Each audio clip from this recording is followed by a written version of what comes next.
Ya, eh, periode pasca Orde Baru, kita akan terjebak pada euforia perubahan. Oke. Eh, Dakwah itu memang bisa menjawab segalanya. Yang membuat Anda meninggalkan politik Sebentar, saya sekarang? masih dalam proses Oke. itu. Dakwah bisa menjawab segalanya, tapi tidak menyelesaikan segalanya. Dakwah punya kekuatan moral, tetapi perubahan perlu kekuatan struktural. Nah, ada dorongan ingin memberikan sesuatu yang lebih konkret kepada negeri ini melalui kekuatan-kekuatan struktural yang dibangun secara konstitusi. Dan itu adalah jalur politik. Ini barangkali satu motivasi utama yang mendorong saya bersama beberapa teman membangun partai politik. Tapi dalam perjalanan kemudian ternyata bahwa yang terberat adalah menghadapi nurani. Sebagai juru dakwah, saya harus menghadapi semua orang dengan kacamata putih. Juru dakwah itu nggak punya musuh, semua orang adalah teman gitu. Yeah. Tiba-tiba saya terjun ke sebuah dunia yang tidak semua kita bisa berpikir seperti itu gitu. Akhirnya kemudian saya menyadari bahwa ini bukan dunia saya. Di panggung politik tiap hari saya berhadapan dengan topeng yang saya nggak tahu itu mukanya apa bukan yang ketemu saya ini. Saya sulit mencari keikhlasan, yang ada cuma kepentingan, loyalitas, semuanya diukur dari sudut kepentingan itu. Gitu. Baik Pak Kiai, dan akhirnya meninggalkan dunia politik. Ya, Saya ingin 2 tahun yang lalu saya antar partai yang saya bangun untuk muktamar di Bali, kemudian saya mengundurkan diri dan saya lalu kembali ke habitat. Saya ingin Pak Kiai nanti mengomentari mengenai dai-dai muda yang sekarang sudah banyak bermunculan. Saya undang seseorang dari balik sana.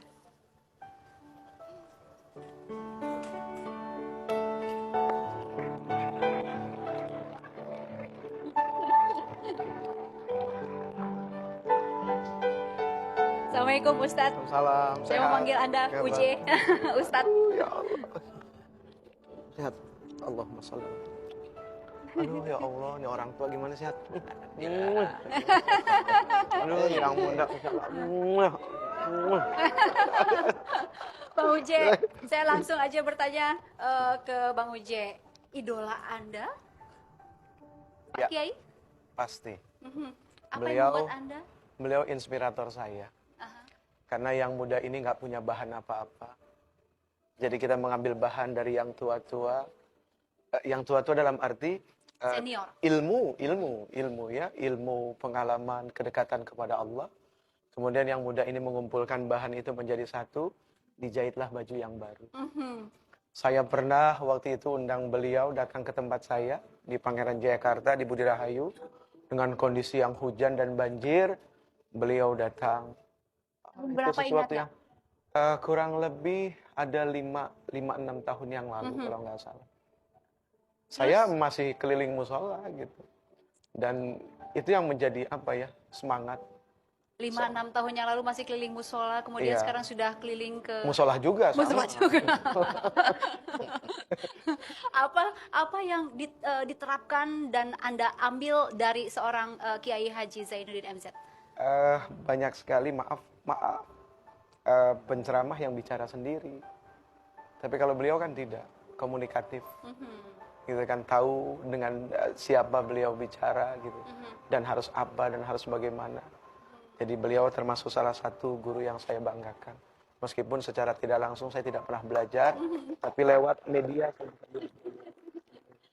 Oke, Pak Kiai, saya ingin Anda memberikan komentar Anda untuk seorang dai-dai muda seperti Uje yang katanya ustadz gaul.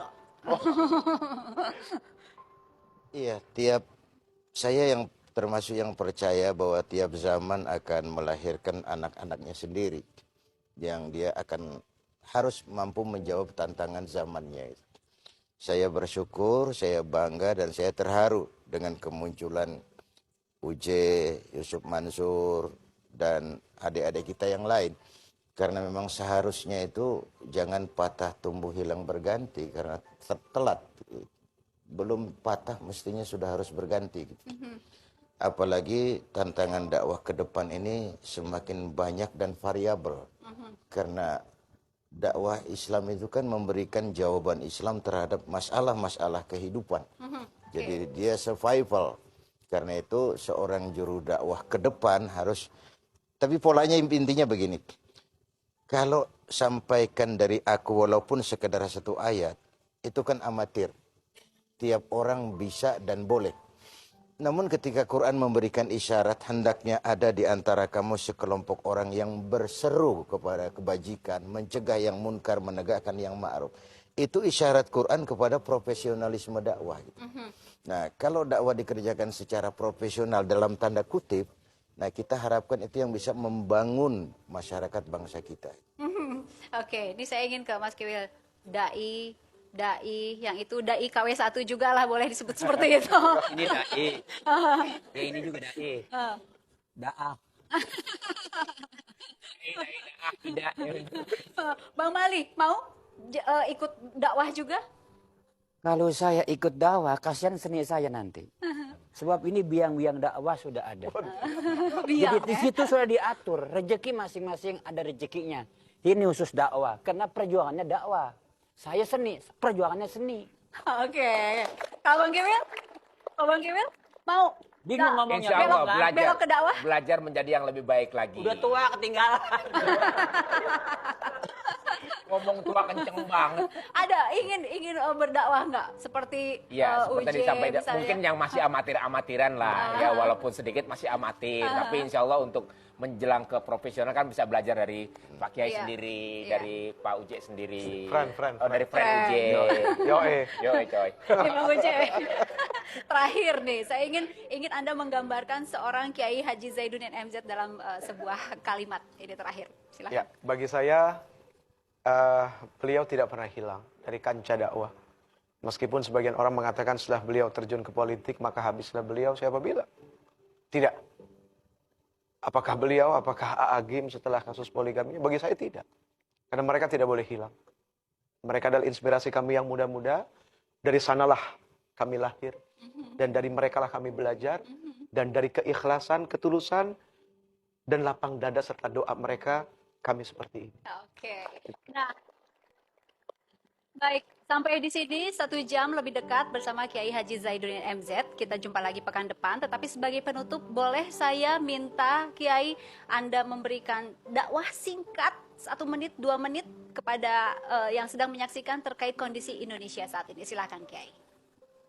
Iya. Pertama kita baru selesai pemilu, baik legislatif maupun pilpres. Yang kita harapkan kepada rakyat bangsa kita, pertama tentu mereka sudah jadi pemilih yang cerdas. Yang kedua tetap mampu menjaga semangat kebersamaan. Bahwa komitmen demokrasi kita siap berbeda tapi tidak untuk berpecah belah.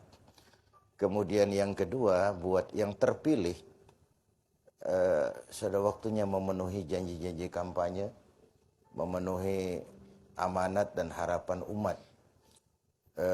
Saya khawatir kalau yang terpilih ini misalnya tidak punya komitmen, Baik, sehingga akhirnya mengecewakan kembali rakyat. baik. Saya kira itu harapan kita. Yang kedua, dengan maraknya terorisme belakangan ini, setiap kita dituntut untuk meningkatkan kewaspadaan, tapi dengan tetap komitmen bahwa tidak ada agama yang apapun yang bisa diidentikan dengan terorisme. Baik, baik, Jadi baik.